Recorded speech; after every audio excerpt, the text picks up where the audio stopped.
हमारे सनातन धर्म में ऐसे कई राज हैं, ऐसे कई सत्य हैं जिनका विश्लेषण किया भी जाए तो मनुष्य समुदाय उसे समझने को तैयार नहीं होता। आज के इस भीषण परिस्थिति में जब पाप का राज सर्वत्र ही फैल रहा है और मन में अजीबोगरीब विचार आ रहे हैं, मन आपका शांत नहीं रह पाता।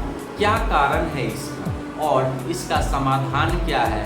क्या ये आपके वश में है या इसे किसी और के द्वारा नियंत्रित किया जा रहा है? इन सारे सवालों के जवाब लेकर मैं आप लोगों के बीच आ चुका हूँ। जो भी लोग चैनल पर नए हैं वो चैनल को सब्सक्राइब करें और अगर वीडियो पसंद आए तो कमेंट में हर हर महादेव लिखना बिल्कुल भी ना भूलें। तो आइए शुरू करते हैं। पिछले वीडियो में हमने ये जाना कि राजा परीक्षित को कैसे श्राप लगा और कलयुग का प्रारंभ सुनिश्चित हुआ।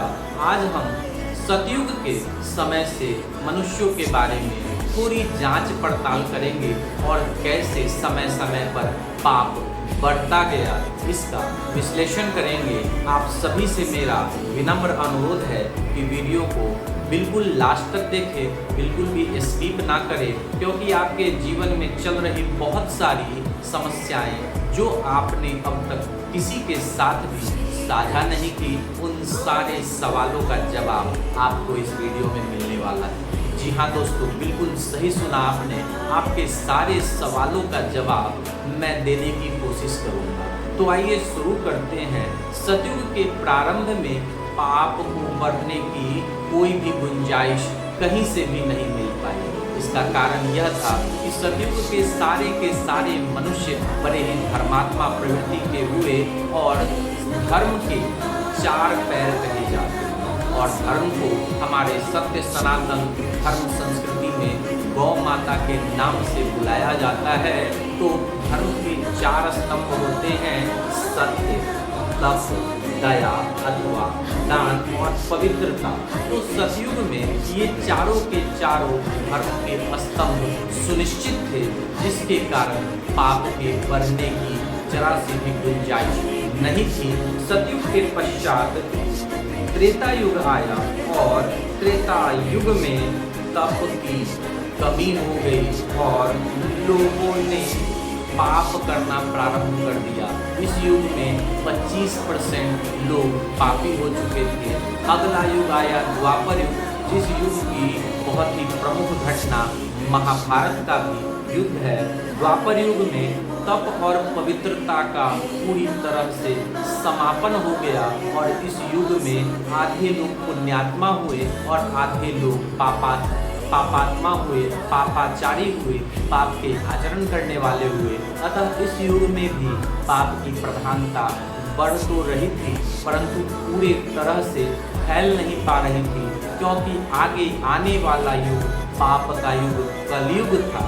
अतः जब तक श्री कृष्ण भगवान के भांजे जीवित होते तब तक पाप के बढ़ने की गुंजाइश नहीं थी।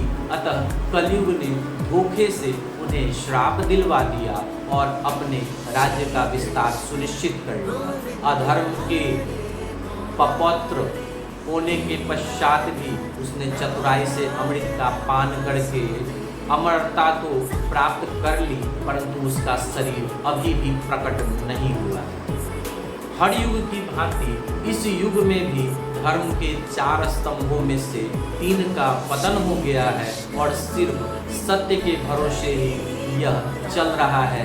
इस युग में पवित्रता का अभाव हो गया है, इस युग में तप का अभाव हो गया है, इस युग में दया दान का अभाव हो गया है और धर्म भी सिर्फ एक पैर सत्य के सहारे चल रहा है। बड़े ही ध्यान से सुनना, कलयुग का ये प्रथम चरण चल रहा है। प्रथम चरण और भिन्न भिन्न चरणों में कलयुग में मनुष्यों की प्रवृत्ति कैसी होगी, इन सभी का वर्णन श्रीमद् भागवत महापुराण में श्री कृष्ण ने स्वयं अपने मुखारविंद से की है, जिसका मैं वर्णन अपनी भाषा में टूटी टूटी फूटी भाषा में आप लोगों के सामने कहने की कोशिश करूँगा, क्योंकि जो ज्ञान भगवान श्री कृष्ण ने दिया है उस ज्ञान को पूरी तरह से न कोई समझ सकता है और ना ही पूरी तरह से किसी को कह सकता है।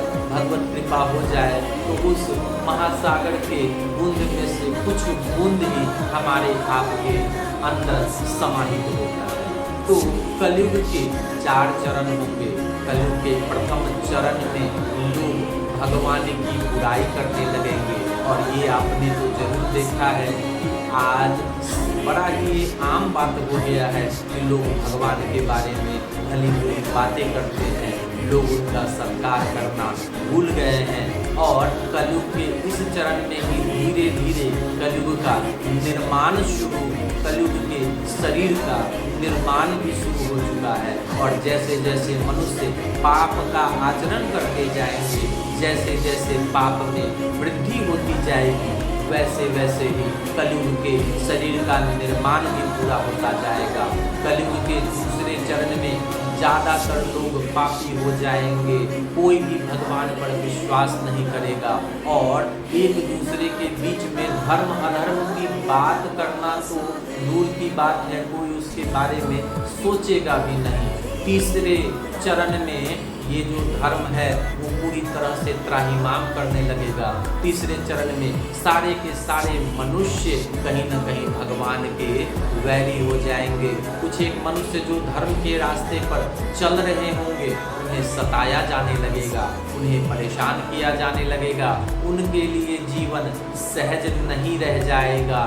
और तीसरे चरण के बीतते बीतते ही स्वयं कलयुग का संहार करने वाले प्रभु कल्कि का अवतार होगा, और चौथे चरण में प्रभु कलयुग का विनाश करेंगे और फिर से अच्छे प्रकार से धर्म की स्थापना करेंगे। नमस्कार दोस्तों, अगले वीडियो में हम लोग जानेंगे कि कैसे भगवान कल्कि का जन्म होगा, कैसे उन्हें पद्मा के साथ प्रेम होगा, कैसे प्रभु के 2 विवाह होंगे और कैसे कलयुग का विनाश प्रभु करेंगे।